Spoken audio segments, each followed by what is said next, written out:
Baba, we're in your presence. Let it rain. Oh, your rain. Let it fall on me. We're in your presence. Let it rain. Oh, your rain. Let it fall on me. We're in your presence. Let it rain. Oh, your rain. Let it fall on me. We're in your presence. Tinokugamuchira vateereri vevhangeri zvinoitwa mufundisi Simon Paringa. Tinoparidza Kingdom Message Series. Donzo redu nderekuti vanhu pfungwa dzavo dzivandudzwe vave neunderstanding yekingdom yaMwari. Nokuti nhau yekingdom ndeyerelationship, ukama hwemunhu naMwari. Isinei kuti unopinda kereke ipi. Saka tinokutendai mose munoteerera vhangeri. Haisi nyaya yematransfer kuti uchinje kereke yaunopinda, asi kuti inyaya yekuti your mind must be renewed so you can walk as a son of God in the kingdom. Nokutendai Mwari vakuitire nyasha zvikuru. Father, in the name of the Lord Jesus Christ, because of this message that has been preached today, may your mighty hand touch everyone that is emotionally having a plan against their lives. Thank you, Jesus. We cancel it in the name of whatever plan that the devil has upon everyone that is here. We cancel those plans. If there be any meetings that spiritual beings are having against their lives, we disrupt those plans in the name of the Lord Jesus Christ. In the name of the Lord Jesus Christ, give them joy, prosperity, peace, and harmony in everything they do. I decree and declare, I prophesy prosperity. We thank you for the evangelist's life. Increase him and increase them. And they shall be increased. Prophesy with my eyes closed and with my eyes open. Destiny is in somebody anointed by God to be your companion. In Jesus' mighty name. Chiprofita chakapera, zva deliverance zvakapera. Kokungoti takapera mazviri. Achingitwa. Ane vanhu kwavida kuti vaende. We all fall short of the glory. Whether unomira zvakadii kana pasina Jesu, you cannot qualification yekunzi muKristu, it's because of Christ. Without Christ you cannot. Kuti Mwari vakadanyika nokudaro vakaipa mwanakomana chakatotanga kuitika kufiwa kwacho. Saka iwewe kana wauya kuzonamata hausi kutsvaga kudiwa, uri kuuya kuzoita rudaviro murudo rwaMwari wacho anotokuda.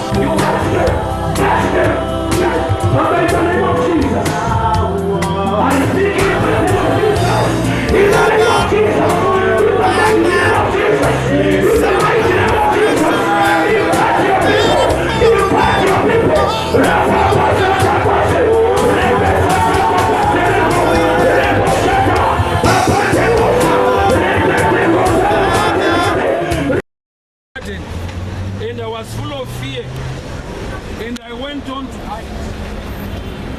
Nyaya ndeyemunhu ari kuhwanda shoko raJehovha. Zvanzi ndanzwa izwi renyu ndobva ndahwanda. Pane shoko raangaudzwa ndobva aita zvaangaudzwa zvacho kuti azosvika palevho yekuhwanda shoko raJehovha. Garden akasikwa akaiswa naMwari, but apa parikuburitsa pachena kuti anga akutiza Mwari wacho iye akamusika akamisa mugarden iro.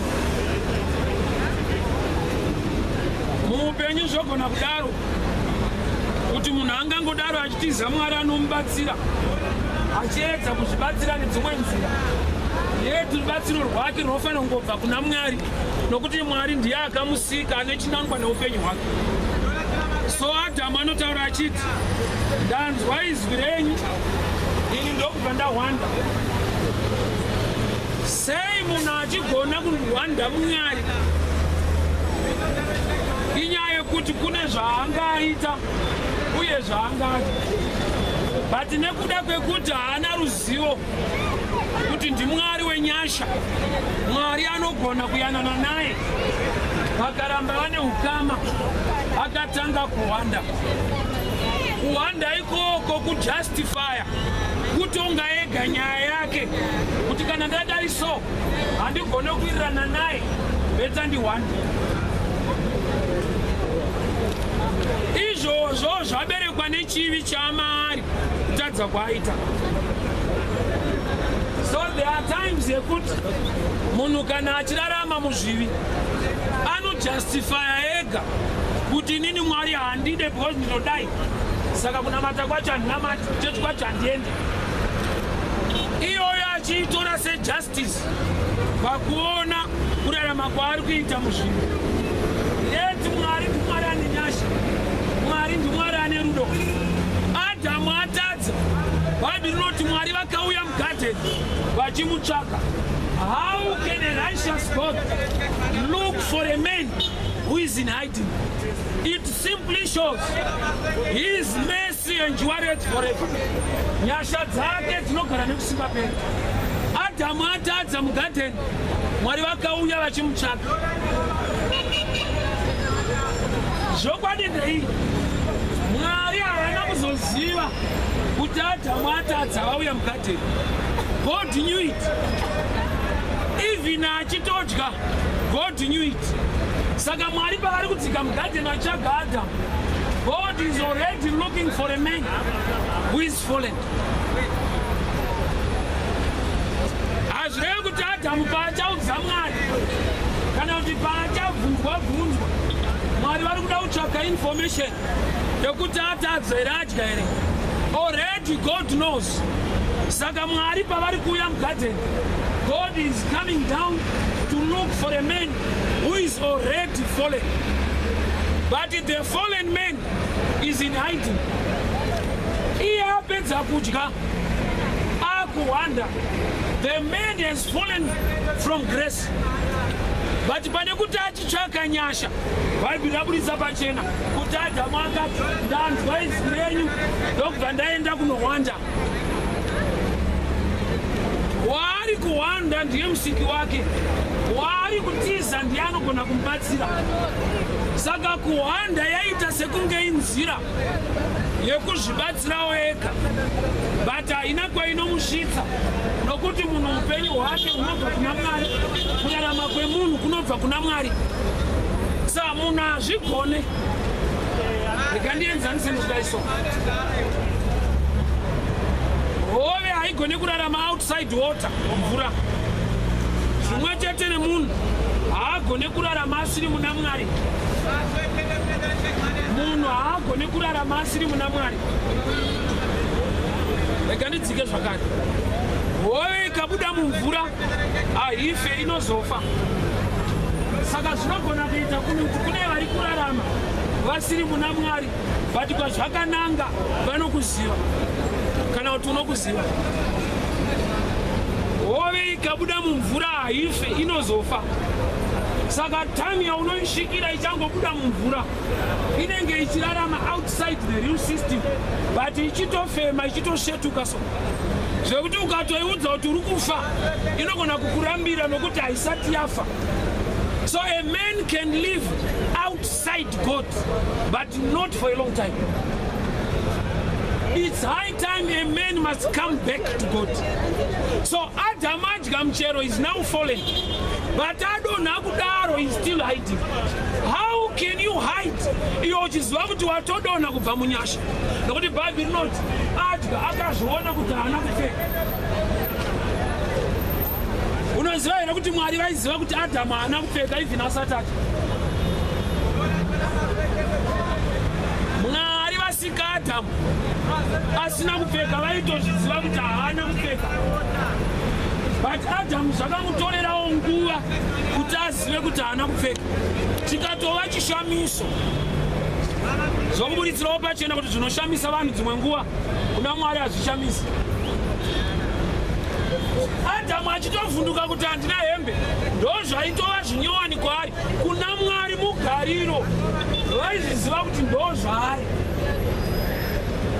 So this man ati ndanzwa izwi renyu ndikadhicaidawo kuti bheta ndimbonzvenga. Handiziva ari kunzvenga kutaura kwaMwari, but ndoda kuti ndimboronda kuti chinozopa munhu kunzvenga chii kana iye akasikwa naMwari. Ukaverenga nyaya inoti anga adya muchero, shoko rabva nokuti Mwari vachiuya vakati wadya here, ndiani akutaurira kuti hauna kupfeka. Kureva kuti ukaona munhu akunzvenga shoko rinobatsira ane rimwe risingabatsire raakufamba nako. Adhamu ari kubvunzwa wadya here, ndiani akutaurira kuti hauna kupfeka. Saka ukaona munhu akuhwanda Mwari, akutiza zvinobatsira, ane shoko raanorarama naro risingabatsiri, rinomudzidzisa kuhwanda.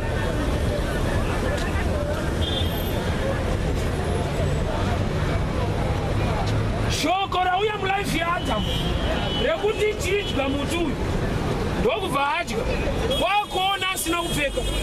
Shoko rinokonzera kuti ave naked, iroro ndo raakurarama mari, zvekuti pakauya anomupfekedza haawani. Mwari vari kuita munhu wekutsvakurudza, kutsvaka, iye ari pataiti. Adhamu munhu ane chichemo, but munhu akawanda. You begin to wonder kuti kuna atori pataiti asingadi Mwari wacho,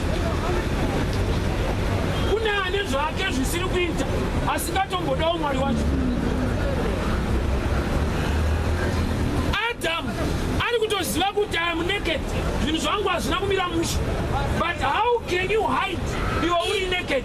Kureva kuti maari maane rimwe shoko rinomukonzera kuhwanda zvake zvisingafambi. Ariko asiri kunamata ane zvisiri kufamba ariko. Kurati ane shoko riri kuraramawo maari, rakaiswa maari, rinokonzera kuti apotsane nezvinochinja upenyu hwake. But Mwari ngavakudzwe nekuda kwenyasha dzawo, nokuti God came down to look for a man in hiding. Mwari vaigona kusiyana naye kuti kana wakuhwanda chitamba yako kuseni, but Mwari vakatoti mira ubude iko tidilete. Mwari vakasvika pakumupfekedza. Wakaipa amuparidzira shoko, akaita sezvarinoreva, akadya akava naked. Mwari vakauya neshoko vakamupfekedza hembe. Kurati kune wakaipa kune shoko rekuti ukariteerera unoita naked. Kuna Mwari kune shoko rekuti ukaramba uri maari anokupfekedza. Choice iri kumunhu. Zvapachena kuti kusanamata kuzvimaka, nokuti chinangwa chekunamata, donzvo rekunamata, rekurumbidza akakusika, nyaya yacho kwainoperera kupfekedzwa kwemunhu. Munhu akabuda mukuhwanda akateerera Mwari, pese pakashama Mwari vanopfekedza. Mwari rudo, vakasiya denga ravo vakauya mugadheni vachitsvaga munhu. Munhu ari kutsvagwa zvinhu zvake hazvisi kufamba, ane zvaadya, anaked. Munhu ari kutsvagwa neshoko raMwari, ane dzaakatamba zvekutoti ari kutotsvagwawo izvezvi nepolisi, but kune nyashawo futi dziri kumutsvaga. Adhamu ari mukuhwanda, Mwari vakauya vakamutsvaga. Unoziva here kuti Mwari vaigona kusika umwe munhu semasikiro avakaita Adhamu, but Mwari ndiMwari vane rudo vane nyasha. Vakati regai nimbovarira chiri kundihwanda ichi, ndisati ndakumuratidza ndogona kusika vanhu. Unoziva here kuti Mwari vachiri kugona kusika vamwe vanhu panzvimbo yako kana panzvimbo yangu, zvekuti shoko ravo kuti rambe richivavarirwa mulaifi yedu dzitori nyasha idzodzo, nokuti simba racho vanaro rekusika vamwe vanhu. So Mwari asika Adhamu iproof yekuti anogona kusika umwe Adhamu, but sei achivavarira kutsvaga Adhamu ari kuhwanda, iye achigona kusika mumwe pachena. Zvoburitsawo pachena kuti you cannot hide from the grace of God. Nyasha dzaMwari dziri kutsvaka vanhu every day. Saka uchiona shoko richiparidzwa pese pese, ishoko ndiye Mwari wacho. Bhaibheri apa rati ndanzwa izwi renyu richifamba mugadheni ndikahwanda. chaari kuti izwi ndiMwari. That's why Jonah achiti in the beginning was the word. Ndoba akazvitora ipapa akanzwa Adhamu achidaro kuti ndanzwa izwi renyu richifamba. How can a word walk? It shows the word was God is the word. Ndanzwa izwi renyu richifamba. Ndikati kuhanda kuri nani. Ndikati kumashure mishana. Adhamu ane partner yaainayo mugarden. Eve yamuudza kuti ngatidye ndokufa wacho. Saka ari ndaifungidzira kuti maybe Eve munhu asina kuudzwa. Of course hapana pakanyorwa zvinotaridza kuti Mwari vakataura naEve kuti musadye. Muti uyu wakanzi usadyiwe even Eve wacho asati asikwa. Muchina Adhamu mugarden. To the men, Mwari vakataura nemurume. Saka Adam, as a priest of the house, as a father of the house, he was supposed to tell vana kana mudzimai kuti nokuti even dai vakabereka vana vachiri kugara mugarden, baba ndo vanga vamufundisi wemba yavo kupota vachiparidzira vana zvakataura Mwari kuti Mwari vakati muti uyu haudyiwe. So I believe Adam akaudza mukadzi wake. Chinondipa kubhilivha izvozvo chii? Let me help you on this one. If anga akataurirwa naAdhamu nyaya yemutu, nokuti dai anga asina kubvira ataurirwa, pane musi waaitozoudya zvemistake zvisina nyoko. Chakakonzera Eve kusaita era yekumbodya muti usingatenderwe isaini yekuti knowledge yacho yanga yamo.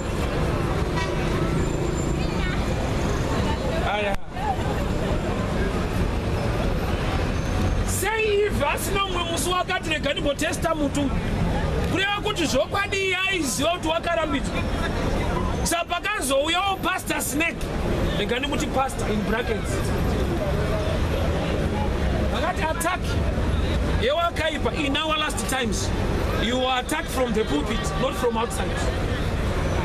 Attack yekunamata mukore watakurarama.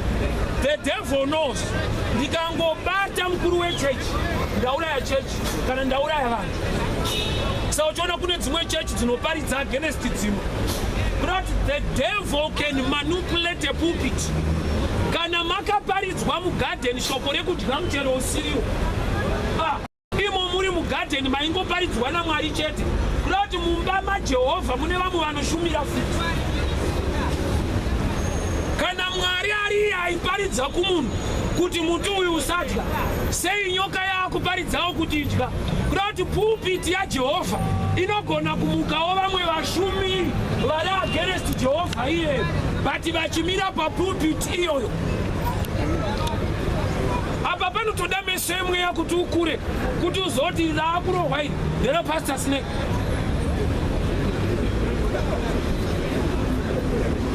Zvakutodawo maturity kana discerning spirit, mweya wekunzvera kuti iri rakushumirwa hongu mugarden, but havasi Pastor Snake ra. Noti rine poison mukati. I will help you to prove message kana yauya na Pastor Snake unoiziva sei kuti iri wrong. Nokuti nzwaka dangerous part pairi ndeyekuti nyoka inokuparidza outside garden yakarirovera imwe. Saka Satani haasi kuparidzira panze mukati. Saka nauri mwana mudiki unongochingoti zvemuchechi zvese zviri right, I want to warn you, nyoka inokuparidzira panze mukati. Mukati hakuna kumira musha, makudiwa vanhu vari kukura pamweya. Rega kuramba uri mwana mudiki, kura pamweya, ugone kunzvera, uzive kuti raakurohwa iri. Pulpit nofunga pane mweya wauya papulpit usiri wemazuva ese. Adhamu aigona kuziva sei, kana kuti Eve aigona kuziva sei kuti message iri wrong nyangwe yaparidzwa mu right place? It's the part two of the message is a wrong voice in a right garden, a wrong word in a right place. How can you know? Shoko risiriro munzvimbo chairo, shoko risiriro mukereke, wrong voice in a right garden. Unoziva sei kuti zvazvisi, but church ndiyo. Let me show you. Nyoka iri kuti kumukadzi, mukadya munofanana naMwari. Mwari ndo zvaari kutya izvi kuti mukadya munofanana naye. Iro richimboti kumashure fungo yaMwari manje. Mwari vanoti, let us create men in our own likeness and image. That the mind of God, fungo yaMwari, yakafunga kugadzira munhu mulikeness neimage. Saka iri rakushumirwa naPastor Snake rekuti munhu akadya anofanana naMwari rinopikisana nepfungwa yaMwari. Saka already harisiriro nyange rarohwa imomo, nokuti it's not connecting with the mind of God. Let me explain. Mumwe wenzaniso kuna anoshumira kudirira kuna nebasa rese toda kuenda kudenga, kuti uzive kuti harisiriro. Deuteronomy 8:18, I'm Jehovah God who give you power to make wealth. Aisiye kudenga iyoyo pano. Sa nyangwe pakamuka ushumiri papulpit akati dzimba hadzina basa, kwakanyorwa unzi muchagara dzimba dzamusina. Iro Bhaibheri racho kuda kuti ukaona anoparidza zvisingaenderi nepfungwa yaMwari, but zvinonakidza munhu, nokuti nzwa nyoka pairi kuti mukadya munofanana naMwari. Neignorance unotodawo kufanana naakausiku, but neknowledge unofanira kunge waakuziva kuti takafanana. Saka chaipira nyoka inoparidza message inodiwa panguva yacho, but iri wrong pamind yaMwari. For example, munhu anogona kusvika pane vanoti isu yedu chechi haidi mari, basa rekubirwa maru yedu haidi, pana anofanira kubvisa mari. Ino Bhaibheri ichiti Jesu akagara paibviswa. Jesu kwete akarambidza kubvisa, akatotendera neakafirwa kubvisa. Aya, Jesu akagara paiva nebhasiketi reofaring, akaona shirikadzi ichibvisa, haana kuti amai mirai muri kubirwa makafirwa nemurume. Jesu akatoti ndokubvisa zvo.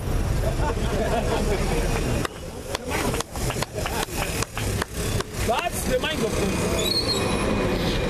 So unenge uchitambudzika hako usaende mushumira kuti usabvise. Izvozvo zvinonakidza iwewe, haisi pfungwa yaMwari.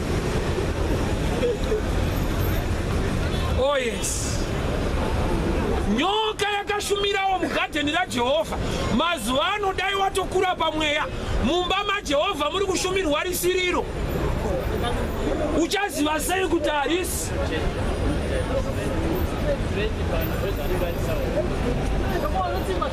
So nyoka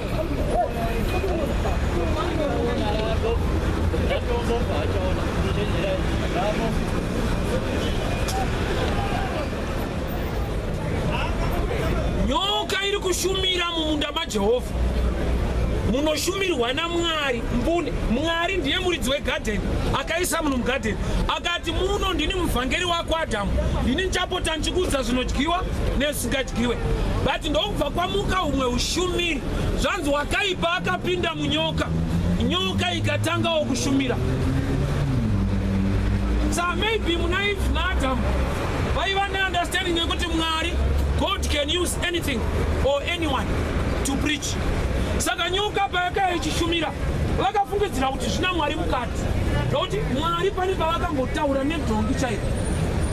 Dhongi rakagarirwa nemuprofita rikatanga kutaura nemuprofita. So yekuti God can use an animal inoita, but apa manje kuti vachinzvera kuti mweya wapinda muna Pastor Snake hausi wemuridzi wegadheni, vaifanirwa kuona kuti sei shoko raakushumirwa nenyoka riri rekuti isusu manje tichikanganisa pamurwa watakapiwa naJehovha, zonzi izvozvo zvinoita kuti tifanane naye. Let me help you on this one. Nyoka pairi kuparidza iri mugadheni, donzo rayo nderekuti munhu apesane naMwari. but message yacho ndeyekuti munofanana naMwari. Ndo pakaipira wrong message, ndo pakaipira inonzi heresi. Donzo reheresi nderekuti upotse denga, but kunakidza kwazvinoita ukazvinzwa so unyatsonzwa kuti ndosho. Nyoka ichishumira mugadheni haina kushumira kuti munobuda kana madya, kana madya munofanana. That's a good message, but check results, they are not good. Sa kana usati wamachiwa mukunamata uchafarira good message, not God's message. At the end you miss God. Mumagumo azvo uchaona usina Mwari, nokuti ndakatinzwa mumunda maJehovha munogona kumuka ushumiri kana tsika yekunamata yekunzi kushandirana, iyoyo haisi kumwanga kwaJehovha. But kuti uchinzvera kuti zvina Mwari here, you check from the mind of God. Nokuti nyoka pairi kushumira kuti mukadya munofanana naMwari yato wrong. Nokuti kumashuro Mwari vakati ngatisikei munhu nemufananidzo wedu, likeness na image. Saka yekunzi mukadya munofanana i wrong message. It's not according to the mind of God. Munhu akatosikwa akafanana naMwari haana zvaachadya kuti afanane naMwari. Message iyo iri wrong, but ichinzwa manje inenge ine mabenefits anodiwa nemunhu, iyo iri wrong. Sati wanzwa munhu anongoti munongouya tokushandirai, imi hamunamati tonamata isusu, techingokukundisa iso. Unonyazonoti uku ndokurerutsa, hazvina mbooma. Woita nyaya dzako kubasa uya wokundiswa udzokera. Ipapo pachitotaurwa Mwari. Why? Nokuti vari mugadheni.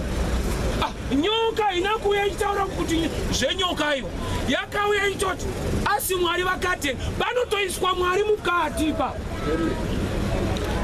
Haleluya, anotobuda. Ndakangoshandirwa ndoziva. Amen, haleluya, anobuda. Akuzoda dziringirozi haudzipedzi nedza usingazivi unodzinzwa ipapo. But murume anonzi Jesu, nenyaya yekuti utendeuke iwewe, iyoyo nyaya haibatwe. Murume anonzi Jesu, neyekuti munhu atendeuke, iyoyo haibatwe. Panongokunda munhu achirwa pasi. Why? Ushumiri hwamuka mugadheni unonakidza munhu, but vanoguma kunze kwegadheni. Munhu akashayiwa shoko raMwari akasaziva pfungwa yaMwari ane mashoko achaudza. That's why Jesu Matthew 16 achibvunza vadzidzi, vanhu vanondiitani? Kureva kuti nyangwe muchiminzwa kwandiri mune tsika futi yekunzwawo futi kuvanhu, muri kunzwa from both sides. Saka make sure kuti munoriraya nezvipi, nokuti munonzwa kwese. Nyika yau dzimwe nguva unongosvikawo mukomi onzwa richiparidzwa haugone kumunyararidza, unotozvinzwa chete.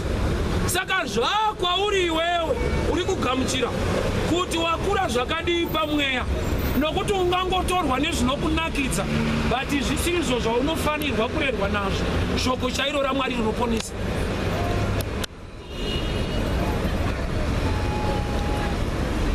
Dzese tinoomesa idzi, yenda iomese, tikangopinda 30 minutes tonwa zvedu. Ushumiri huri ikweyo unotowanawo vanhu. Why? Nokuti izvozvo kune vanhu zvidawo, kune vanotodawo zvevakadzi, zvokuti kune akatomukawo inototi chero wavada. Pachitotaurwa Mwari chaiye, Jehovha, Jehovha, uchitora vaunoda. Mugadheni maJehovha. Chivi chese chine chechi yacho. Mumagazwa ndakundikana muarea dzekudai ya doctrine anowana vanhu vake. Ndakundikana pamadzimai but kuna matandoda ndakuvabvumira. Let me help you. Moses yewokuudza vanhu kuti kana mukadzi anetsa rambai. saka vanhu vaiva neright pakauya Jesu. Zikanzi Mozisi aititendera kuramba vakadzi, imi munoti kudii? Zikanzi naJesu hazvina kunge zvakadaro pakutanga, nokuti chabatanidzwa naJehovha hakuna munhu anopatsanura, kusanganisira naProfet Mozisi. Munhu havapatsanura, but Mose ndokubva arishumira kuvanhu manje.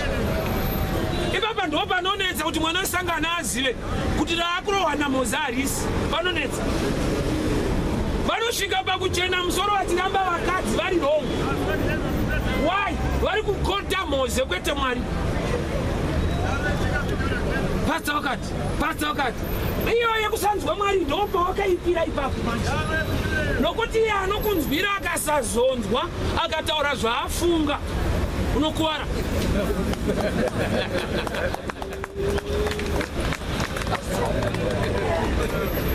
Mozisi akutendera vanhu kuramba vakadzi. Iyi ndo kunamata kwako kureruka. Madhamu akakubowa fire uramba uri mudhikoni. Madhamu akakubowa fire uramba uri elder. Uramba uchinamata uchiramba vakadzi uchitovhura scripture zvinobvumirwa naMose. Jesu pacha zikanzi hazvina kudaro kubva pakutanga. Chabatanidzwa naJehovha hakuna unopatsanura. Kureva kuti uri kuona Jesu ari kubata the mind of God. Kureva kuti apa Mose haana kushumira the mind of God, akashumira according to his own serving.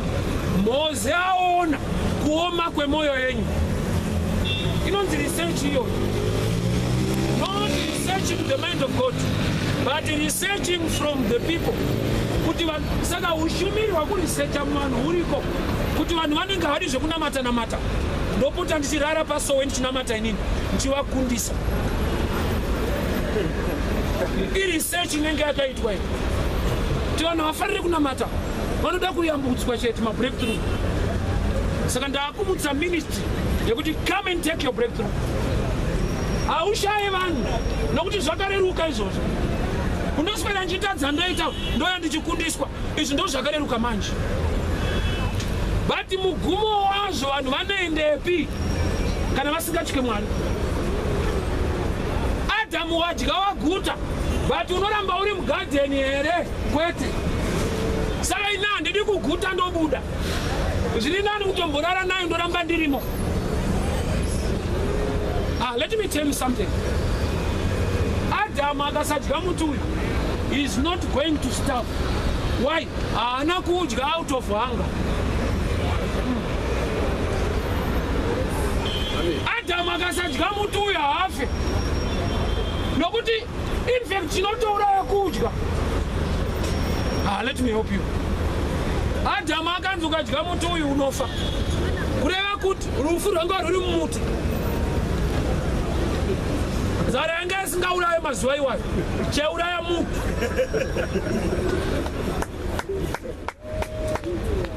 Saka wakaipa akaparidza rufu nenzira yakanaka zvekuti munhu akafunga kufa. Ausatombona kana advert ifo kana idoro havataure kuora kwemunhu mapapu kana kutsikwa kwemunhu adhakwa. Inonzi the big five ichinwa Bolingers. Kuti uzoronda kuti the big five yakasvika kumba iri 4 hauzozviziva.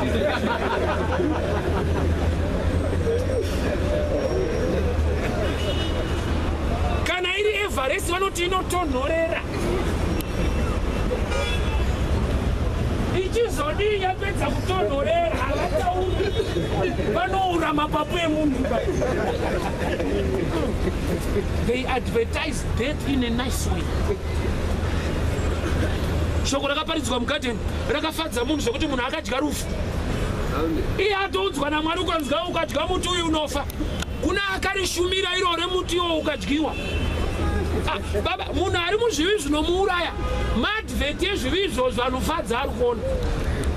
Indaimbonwa. Usamweya wacho ukakubata uriko, ukaona nzenza dziriko so, unoanzona kuti apa ndaruza, unounzwa kuruza. Kuti ndikasatora uyu ndaruza. Kwete ndarwara ndaruza.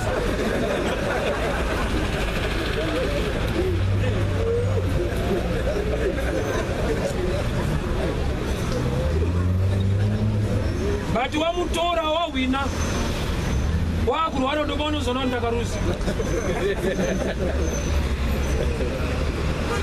Saka shoko rinoparidzwa mugadheni kuti munhu abude mugadheni arimbofara akataura kuti mukadya munobuda.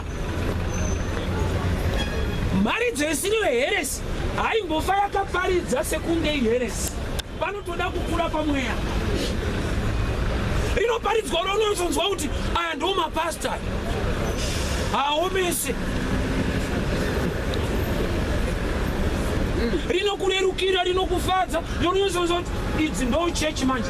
30 minutes kakaka tonwa.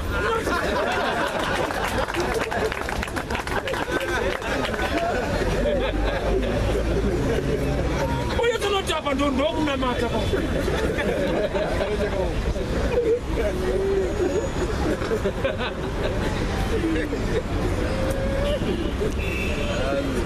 Mwari achitaurwa pavanhu vachanonwa manje manje ipapa. Mwari achitotaurwa nezvo mavhesa kune kutone bhaibheri richivhurwa so. Vachitoziva kuti tikapedza tono ovhura manje Pauro ane revelation oti vari mukati mekudhakwa havangapinde muumambo hwashe. Oti aizvo iko sei ichirerutsa kunwa haisi kurerutsa iri kurasa vanhu. Nyoka inobvira yataura kuti mukadya muti uyu munobuda mugadheni. Zvanzi mukadya munofanana naye. Yatopera message. A nice one baba. Fanana nemuridzi wegadheni. Mufanana nemuridzi wekambani. Kunzongaramba uchiba unoita yako kombi. Uri conduct unyasona ndo message. Nini ndamudhara. Ani ndopfungwa yacho mawira unoita mulife yemunhu. Kuti bhazi rauri kudhiraivha ukapota uchiba unoita rako unofanana nemuridzi waro. Ipapa jera haudzwe, kubatwa haudzwe, unenge uchiona picture yako une dumbu rako. Hembe dzekaka hauratidzwe. Masutu chete.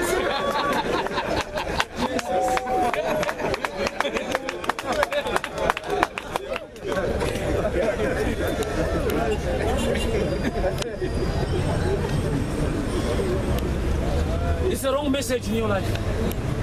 Shoko risiriro. Ringe ringangokunakidza rikakufadza ukatrepwa mariri. But I've come to warn you to tell you, when the devil attacks you, auya achiti ndini Satan ndoda kuti zvako zvisaite. Anotouya achitoti ndopfungwa yemwana. Mwari ndo zvaakataura here kuti mukadya muti kuti Mwari anotanga ari kukotwa newakaipa. Zvinotoiswa God mukati nokuti vanhu ndevagodi. Saka nyoka kana yakutaura inoti ndo zvakataura Mwari here kuti mukati kuti wakaipa anototora kwaMwari kwacho oisa Mwari munyaya yacho kuti munhu ashaye Mwari iye.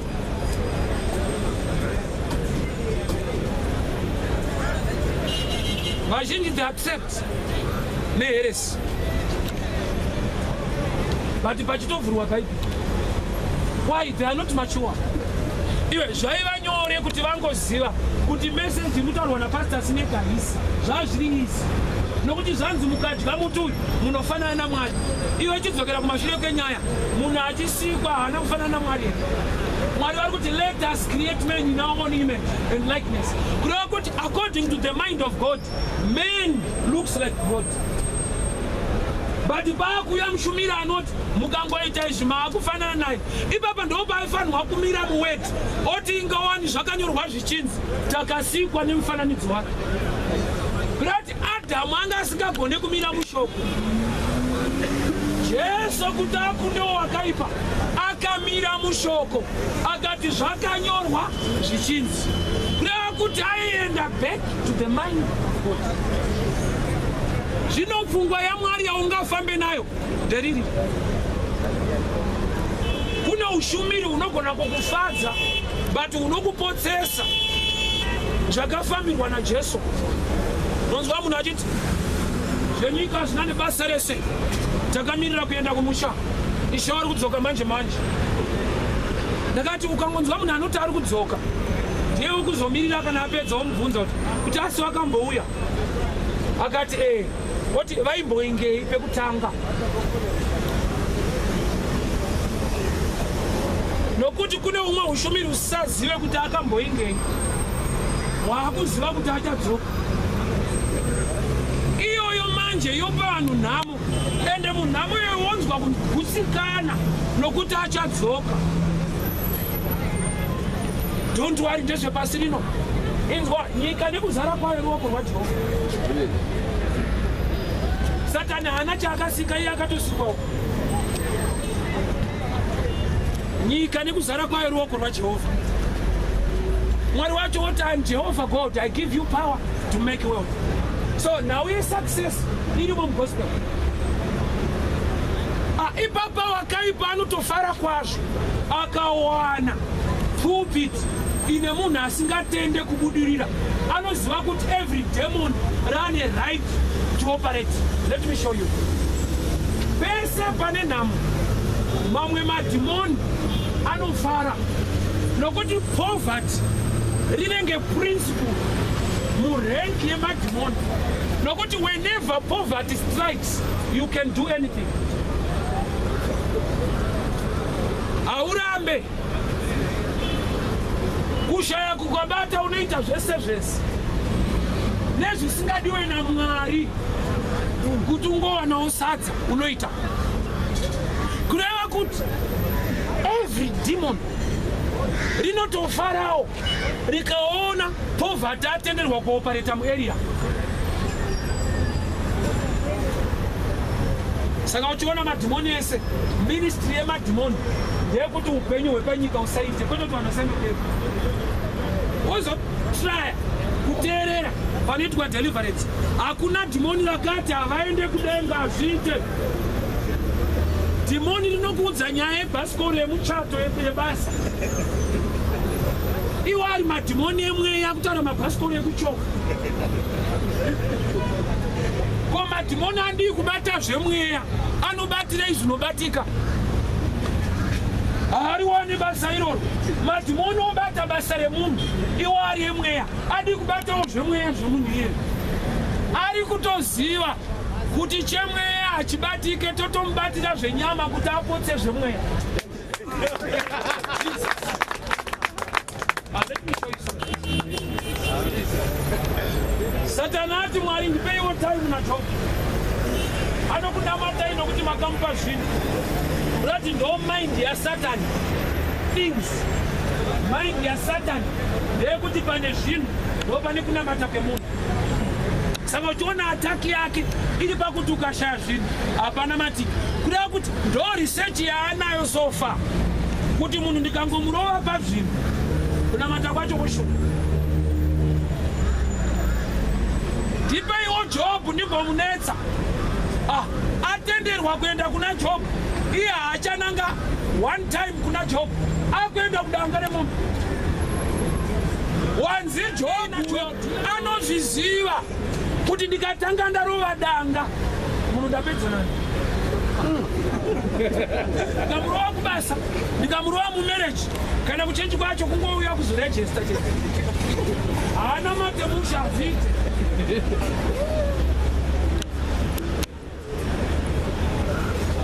Nokuti Job aipota achipa zvipiriso.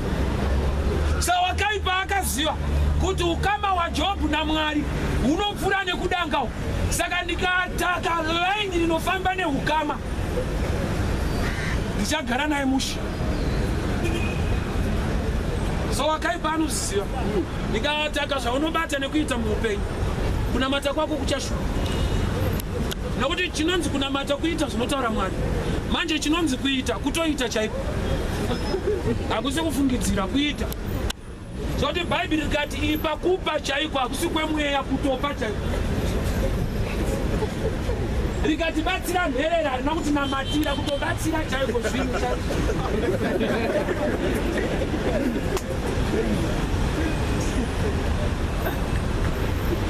Zvanzi mumwe kana asina gumbeze rekufuka, hauti God bless you, unofanirwa kumupa gumbezi. Kurati kwane ushumiri hwekupanana magumbezi muBhaibheri chaiko.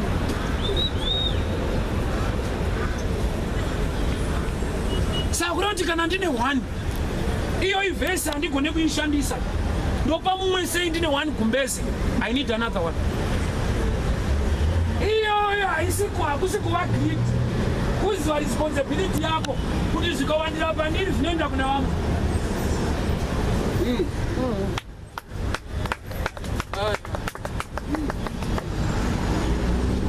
Give us today our daily bread. Ari kunamata munhu wani but anofanirwa kuti our daily bread. Chingwa chedu kwete changu. But whenever you ask from God, make sure you are responsible for other people. Don't be selfish. You will never attract answers. Don't be selfish. You will never attract answers. Give us today our daily bread. But in us na kuna mata nenzara. Chikangosvikira pano atoputa. Ikangova my bread wakuwa. Nzara wacho anoda our bread. Iyo ndo model yeprayer kukuprovira kuti blessing inovanirwa kuuya pauri, inovanirwa kuuya uchiziva kuti I must be responsible. Mugadheni makaparidzwa nenyoka, gadheni raJehovha. Varume munguva yatararama muchechi yaMwari mune mharidzo isiriyo. Ichinakidza yakanaka. Nokuti Mwari vakati mukadya muchero womuti uyu munofa. Ndorakaparidzwa naMwari. Nyoka ndokubva yauya. Mukadya mufe. Unoziva here kuti Adamu aifanirwa kungoti tagara hatife saka tichati. Unozvinzwa mina muzukuru. Mwari vari kuti mukadya muti uyu muchafa. Nyoka yoyo yoti mukadya mufe. Saka zvanga zviri simple kuna Adamu kuti tagara hatife saka even kusadya it's okay.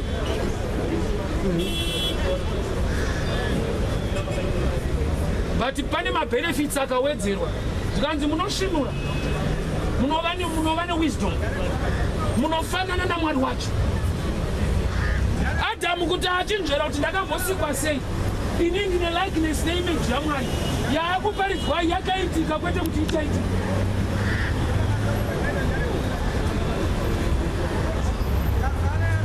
Iwewe unofungidzira kuti uchaporeswa, wakaporeswa. Oh, let me preach this way. Nemavanga ake takaporeswa. Ndokunyora kwakaita shoko. Ndo mind yaMwari kuti munhu akaita sei akapora. But vanorwara vari kweri hongu. Mwari achiti vakapora. Saka kuri kuita missing link ndekuti. That's why ndakapa this. Let me demonstrate it. Ndakati tiri kuprimary tine maths yataipiwa. Maths iyoyo hautsvage answer. Unotsvage missing digits. Nokuti answer anokupa. Vanongoti 3 plus dash equals 6. Find dash. Yakaoma but ine answer kudhara.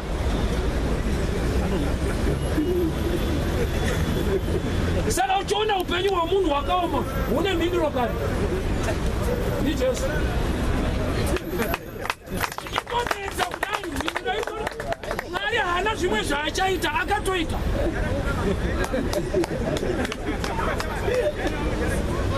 So 3 plus dash equals 6. Bobva wangonzi find dash. Ukaona daro yareruka. Zvekushanda nazvo wapiwa. Madigits ari 2 iwaya. Ndichinoparidza kudai nzwa kurerukirwa. Zvekushanda nazvo ndakupa. Jesu name.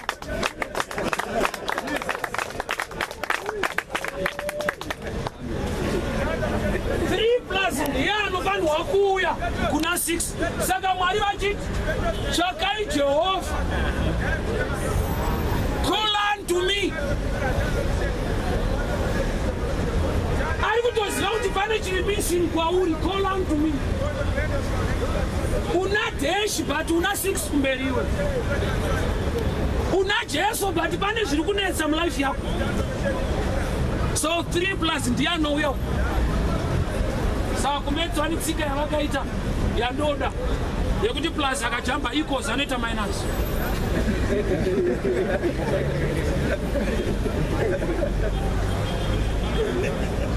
To prove to you kuti nyaya ndiri kutaura although dziri maths ndi Jesu plus Jesu akaenda pamuchinjikwa, muchinjikwa ndo plus chaiye.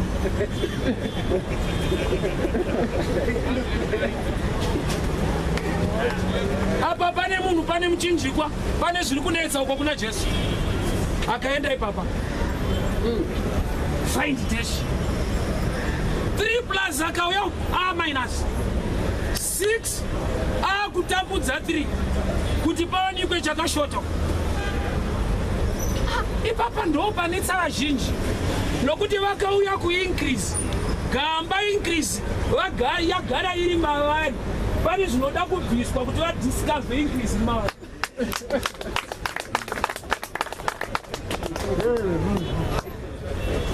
Mwari vachitokusika uri munhu wekubudirira iwewe.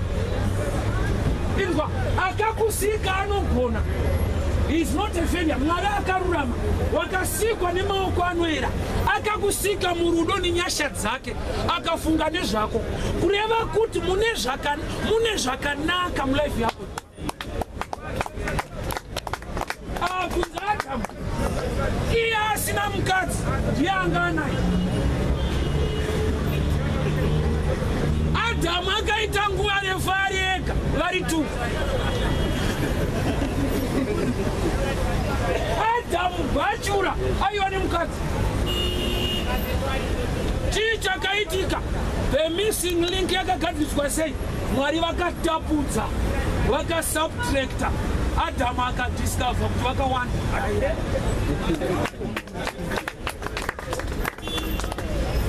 Mwari vane zvavakasubtracta mumunhu, munhu akatozoona kuti ngatakatowandisa. So ndinoparidza kuti aiso subtracta zvisingadiwe naMwari. Paunokuti nzwa, mukadzi akarasa coin akaziva kuti ndarasira mubaba angu anda kubirwa. Munhu wese akasikwa naJehovha une blessing mulife mako yekuti kana Satani haagone kutora. Iwewe ndiwo ungangogona kurasa, ende unenge warasira mumba. But we thank God nokuti mukadzi Bible rinoti akabatidza mwenje mumba. And who is the light? Christ Jesus is the light. Akatora Jesu akati ishe ivai controller weroom ino nokuti darkness ndoranga richimbotonga rikandisvitsa pakurasa. Light inodzinga darkness, ignorance inodzingwa neknowledge. Nokuti nzwa, kutsvaka coin mumba mune rima, it takes time.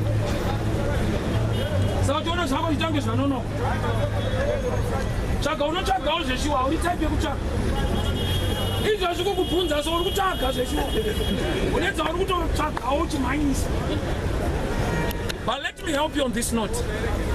It's good kuva anotsvaga muchiedza. Zvakanaka kutsvaka pane light than kuva hard working in darkness. So akaziva kuti shungu dziripo, but pano panodiwa light pano. I want to tell you, mulife hama, acquire zvese zvaunofungidzira kuti ndikava nedegree, ndikava nezvakati, ndinobudirira. But one thing you must not forget to acquire, the grace of God. That's your life. For thy word is a lamp unto my feet. So kaunadzo iwewe, but kuti dzidzive pekutsika, you need the word of God. A degree unaro iwewe, but uzive kwekuapply, you need the word which is the light. Saka unochema nekwauri, nokuti hakupindirane nezvauri, but ndiwo wakapinda ikoko.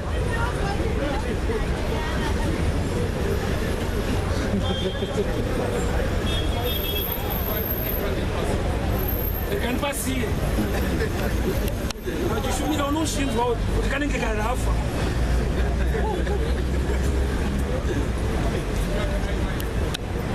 Akabatidza mwenje.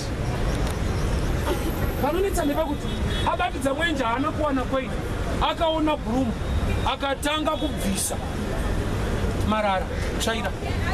Iye kusubjecta ukangoiavhoidha chete, shoko rikauya mulife mako rikashaya charinobvisa, hauna chaunowana. Shoko rikauya mulife mako rikasakumisa kuchiva, kuba, ruvengo, I tell you, izvozvo ndo zvinenge zvakavhara. Saka shoko kana raramo, mukadzi akawana chi mutsvairo, kwete koini mutsvairo. Uda kuti udzane pasaidi pako kuti makauwana here mutsvairo.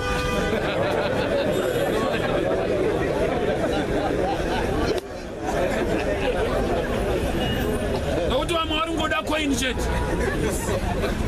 Pano tinokupai nemutsvairo nemutsvairo. Takati isu hatishandire, tinoparidza zvinoshanda. Nokuti unonoita wega zvichitoita. Vanoshandira uite wega, zvakaitwa iri moto kupedzisa. Maya pano ndiri kukupa chekutangisa kwete zvokupedzisa. Starting point inonzi start gospel. Abatidza mwenje akatanga kutsvaira mumba make. Apedza kutsvaira akanyatsosecha akaiwana.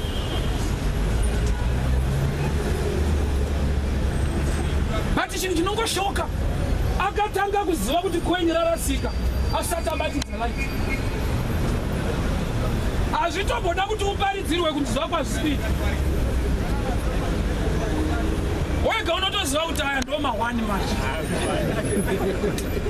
Nekufunda kwandakaita kana ndiri kudhonza ndo ma1 cheche. Izvo hazvitomboda revelation zviri pachena. Hazvidi pastor kukuudza kuti wauri kurarama husiriwo hwako. Wega unotoziva kuti uku kukiyakiya.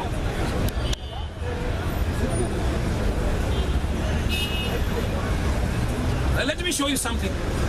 Kune vakadzi tu vaigara musame house, vakabirana mwana. Mabiro acho they are very tricky. Haambe zvekukusiya usina umwe. Unobirwa mwana wosirwa mwana. Unobirwa mupenyu wopiwa akafa, but wapiwa size chaiyo yabiwa.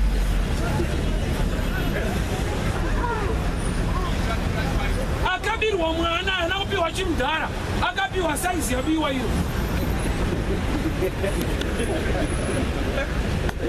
Pane kumwe kubirwa kwekuti tinotoda revelation kuti uzoti life yangu ndakabirwa. Nokuti unongochiita zvesize yako, but zvisina life yetype yako. Mukadzi akatozoziva pakuyamwisa mangwanani kuti haasi wangu chikonzero, haasi kunwa. Yefesi it's too late. Kuyamwa anga asingayamwi. Ndoba akazoti changu chipenyu kwete chakafa. Size ndiyo, but say life isipo. Basa ndiro kopunducho yakaenda kupi. Itama questions iwayo. Marriage ndiyo, but kurohwa ukindala. Takauya kufaitira kuti kurudo.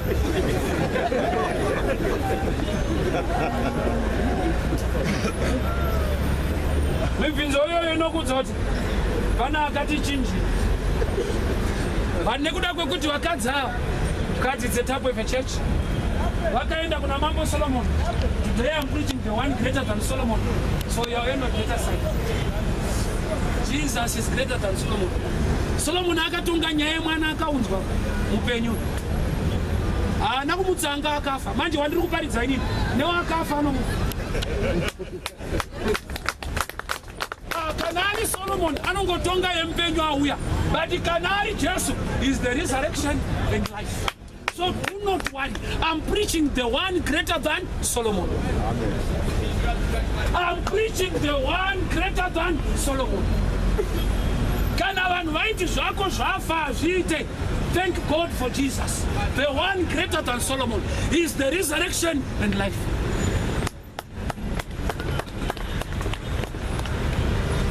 So wakati wakaenda neaba wacho ane nharo kunga asinobviraba usatambe nemweya yechina. Inoita nharo kunge inoita on your life. Yeti yakauya palife yako kuzokupamba. Usatonzwa mweya yechina achiti ndewedu. Pane here munhu akasikwa nemweya yechina? Hakuna. But sei painodzingwa ichiklema kuti munhu wedu nharo. Mweya yechina ine nharo. Munhu wedu ndewedu, makamusika rini? Si. Saanoita wenyu papi. Iwe munhu akakushandira asi munhu wako. Mushando wako. Mweya yechina yedu kuti mushando wedu zviri nani. Mainozoti ikadaro takutodzingwa fasa. Ndovati munhu wedu. Sane mukadzi aba mwana wemumwe akatosvikawo kuna mambo akati iri nani kundwe tichiri panzava kwa mambo kwacho toenda although ndiri wrong but toenda sachona kune mweya yechina inopinda newe chechi inopinda newe yogara newe pabhenji roparidzwa ichiramba ichiita nharo newe pabhenji haisari panzava inopinda mukati yotanga kukutrika iri mukatimo kuti zvataura zvisi apa waakuvharwa.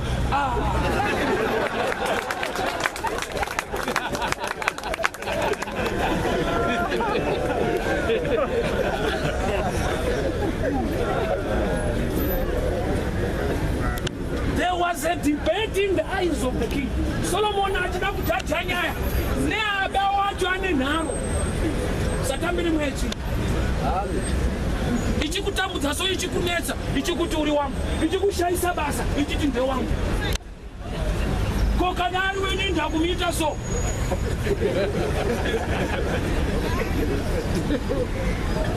Usiri kurorwa mweya yechina chiti mukadzi wangu.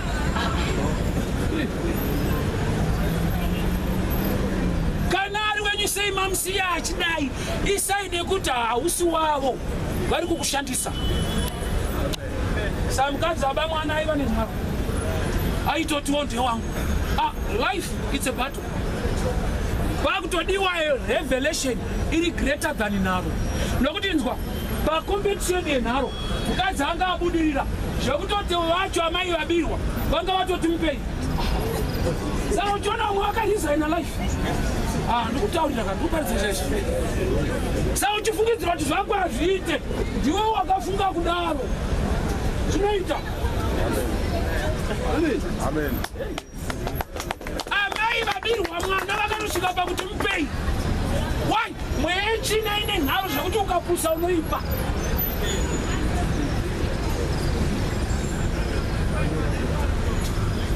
Shuwa kuti usumuka kuenda kwamambo, kutosumuka kuya kuchechi, wamuchechi woti tingaitei, tiri venhamo. Kurisaina mudavo. Pane zvaunofanirwa kuita bururu kuti nhamo iyo ipere. Nokuti kuna Jesu akava murombo kuti wakapfuma. Pane zvaunofanirwa kuita iwe. Don't resign. Mwana ndewako, don't resign. Nyasha dzakaitirwa iwewe. Jesu haana kufira Satani, akafira vanhu. Tinokutendai nekuteerera vhangeri mazvita. Ini Mwari vakukomborerei, vakuitirei nyasha mazvita.